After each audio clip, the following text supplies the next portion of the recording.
It is so great to be talking to you once again. I know we spoke on the phone right before the Toronto premiere. Oh yeah. And we were talking about you saying that you had initially passed on the first chance to audition for the role. So how does that feel from that, thinking about that moment, and to now, you know, it's already been in theaters for a little while. It's going to be to everyone on Amazon Prime soon. You're getting all this acclaim. How does it feel to be in this moment right now?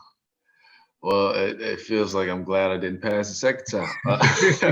My mom says what's meant for you is for you. And I initially remember when I passed the first time was because I didn't know if I could properly or adequately represent Mr. Brown. You know, this is a real human being, and I don't want to be the guy that steps into this opportunity and doesn't honor, him or his legacy. So, you know, for me, if I'm not feeling it, if I don't feel like I'm up to it, I'm just like, look, I'm gonna tell you right now, I don't know if I'm dude. But Yeah. when something keeps coming your way, and granted, it wasn't an offer, it was an audition. Something keeps coming your way, you got to look at it differently. And I'm glad that I listened to the nature of the, I think the purpose that I felt with the drive to keep, coming my way as opposed to, as an opportunity. So I'm really happy that yes, I did not end up. I would have felt quite foolish. I would have been kicking myself in the butt at this particular moment. I would have been mad as hell.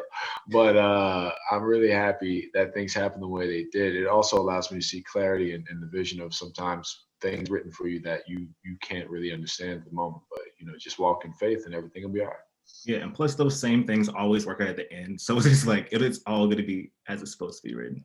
Kind of going off of what you were saying, for you playing Jim Brown, it's one of the characters that doesn't have a lot of prior cinematic references or cinematic portrayals before that, as opposed, we've seen several, Muhammad Ali being in films and television as well as Malcolm X. So do you think that was more of a challenge or a in your benefit to, playing Jim Brown as opposed to someone who had been played several times before? Yeah. Well, the thing about Jim Brown is that, I mean, we haven't seen people play him, but we've seen Jim Brown play a lot of people. You know what I mean? No, it works to my benefit because even if there were other depictions and adaptations, I still would have to go at it with the same tactic, which is go at it with honesty and do my version, because that's why I'm here for this particular job. But it does help that I could only focus on me without the distraction of any white noise when it comes to comparison.